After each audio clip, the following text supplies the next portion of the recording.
how to create .user.ini file in File Manager in Godaddy. Let's get started with the video. Once we log into the Godaddy hosting account, we need to go to the My Products page. Next, on this page, we need to scroll down to the Web Hosting section and click the Manage button. Next, on this page, we need to click the cPanel Admin button, which brings us to the cPanel Settings page. Next, in this page, click and enter File Manager section under File. And again here, we will need to enter Public HTML Directory.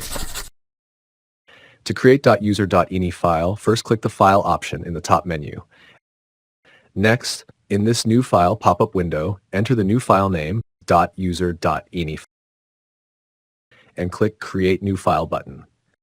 The .user.ini file is hidden. All .dot files in cPanel are hidden. To view the .user.ini file, click the Settings tab.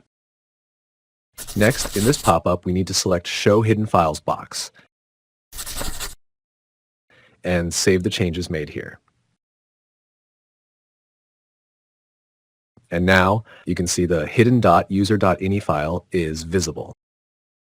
And done with this video tutorial in File Manager in Godaddy.